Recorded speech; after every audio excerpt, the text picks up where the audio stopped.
Hello and welcome to the next Lukozer retro game review video.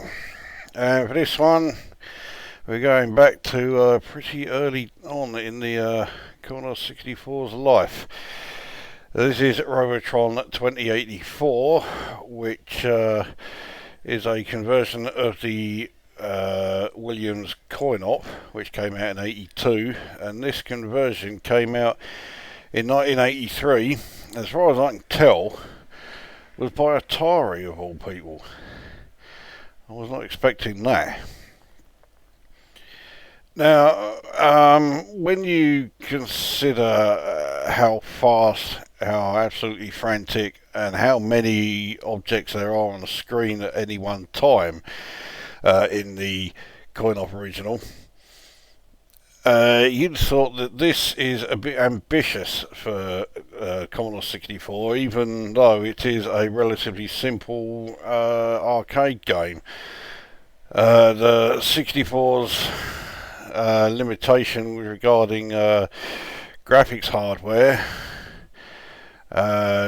you couldn't see how they could do that many sprites on screen, and it's somewhat slow processor, or relatively slow processor, means you're wondering if it can really be as frantic as the coin-op original was.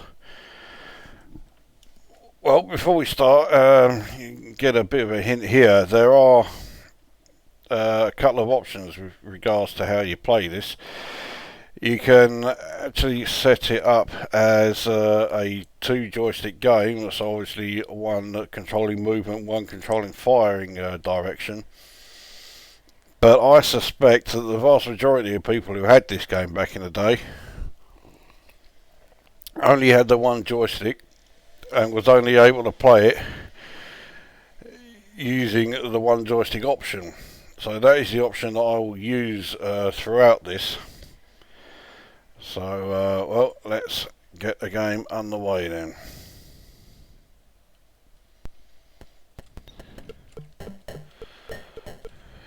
And straight away you can certainly see that the fast, frantic action of the coin-op original is nowhere to be seen here.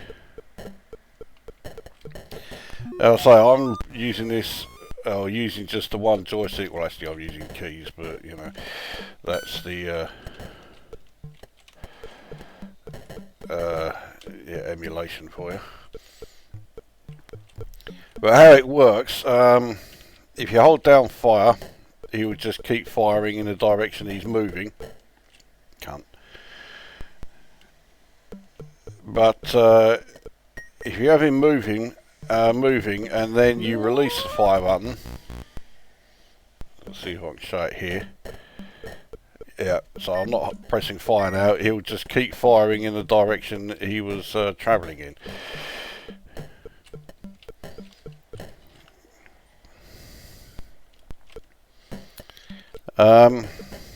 Well, I might as well save someone.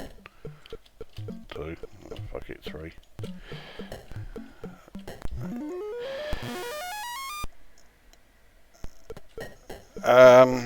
Yeah, and I am quite a fan of the coin-op original. Did I just walk into part of the background there?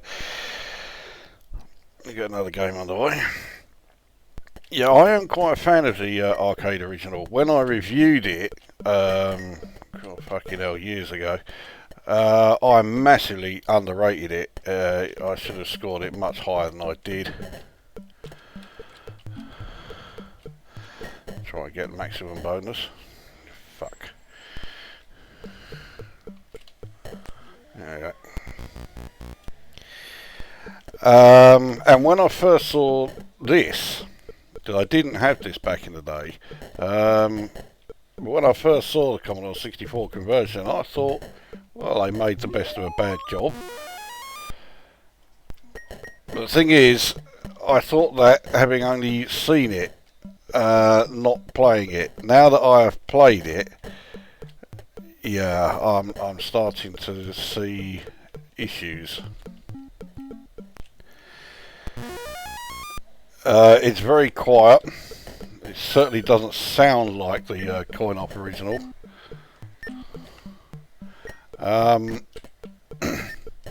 It's very slow.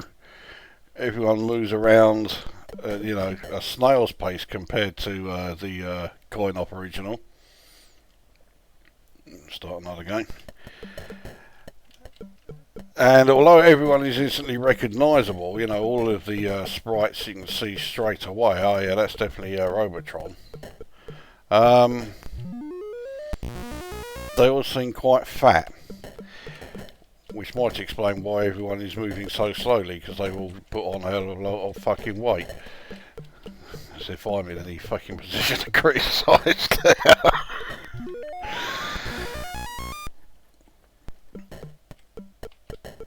So,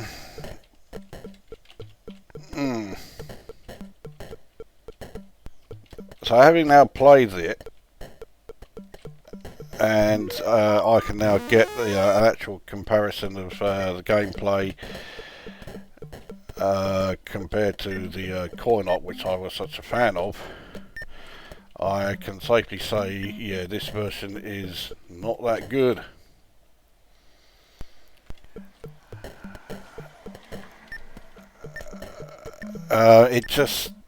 It's just not very exciting. It's not very interesting. The gameplay, yeah, the speed is just far too slow. It's very, well, yeah, very slow. Considering the pace and the, you know, how frantic the coin-op original is, this is nowhere near it. I rather like the coin-op original. It does still keep me, you know, saying, right, I'll have one more go, and I'll have one more go again, and so on, and then fucking up level 1. But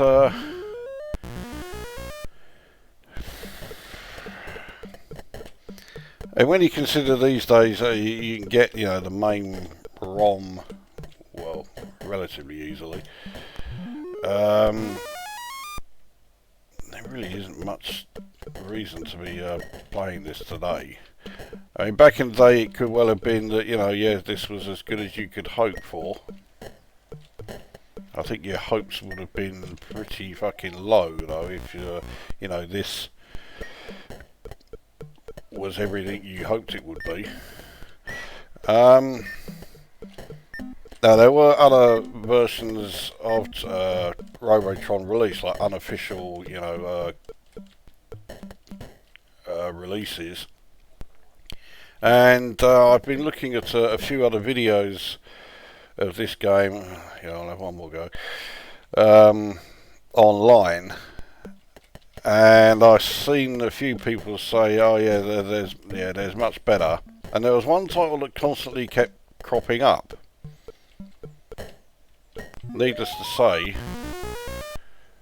I will cover that next time. We'll see just how well it could. What the fucking hell am I doing there? We'll see how it compares to the official conversion. Anyway, let's get the review underway then. So graphically, yes, you can certainly tell that it's Robotron. The graphics do look like, you know, the various sprites and characters and whatever that they're supposed to be. That said, they do look like they seriously need a trip to Weight Watchers. They're all very fat, they're all very slow moving. Audio, there's no music, but then there wasn't any in the coin-op original as far as I can remember. The sound effects are diabolical, not even close to generating the sort of frantic sort of atmosphere of the coin-op.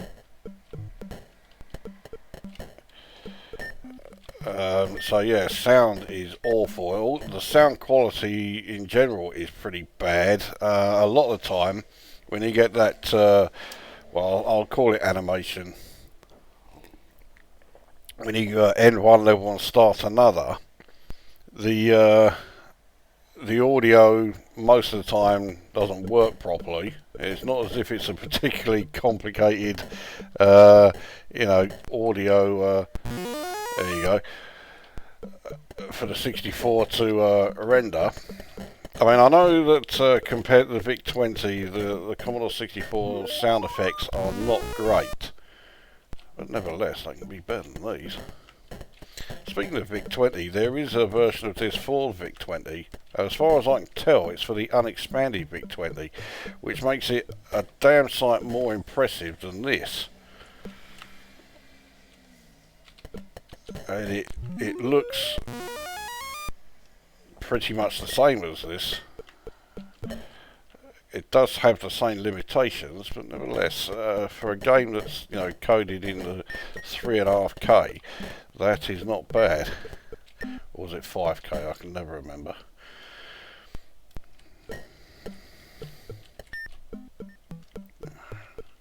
keep going to shoot that cunt. Of course, that's one of the ones I've got to rescue.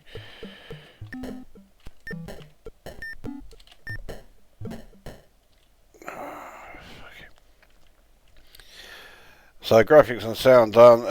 Gameplay, the gameplay is there sort of, but yeah, it's too slow. There's not enough, not enough enemies on screen. And if you have only the one joystick, the control method can get fucking annoying when you're trying to get him to fire in one direction and then he just suddenly stops for seemingly no reason. And by the time you try, you're actually able to get him to fire in the direction you want him to, the enemies have all buggered off anyway. And they're attacking you from another direction, and yeah, it just all adds up to a game that really doesn't work very well. So although my initial impression when I first saw this was quite positive, yeah, it doesn't last. It's not it's not as good as it should be. End of. So I will score it. I'll score it 5 out of 10. I mean, it's not a total disaster. It's just that I expected it to be a lot better than this. I do kind of think, it should be better than this. I mean, okay, yeah, this came out in 1983. It was still very early in the Commodore 64's lifespan. I don't even think the 64 was a year old when this came out. So, take that into account, which I have. It's one of the reasons why I score it as high as 5.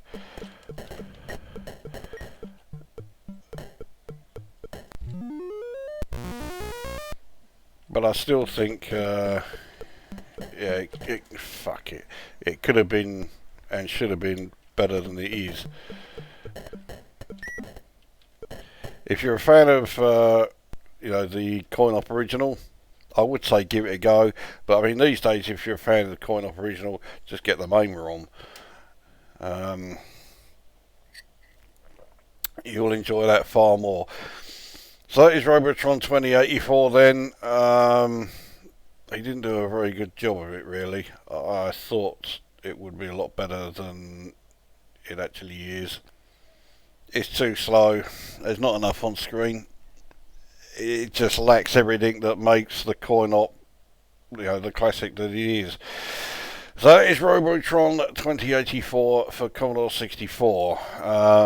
That brings this review to an end, and we will see you in the next one, which will be one of the unofficial conversions of this game. I'm sure you can't wait.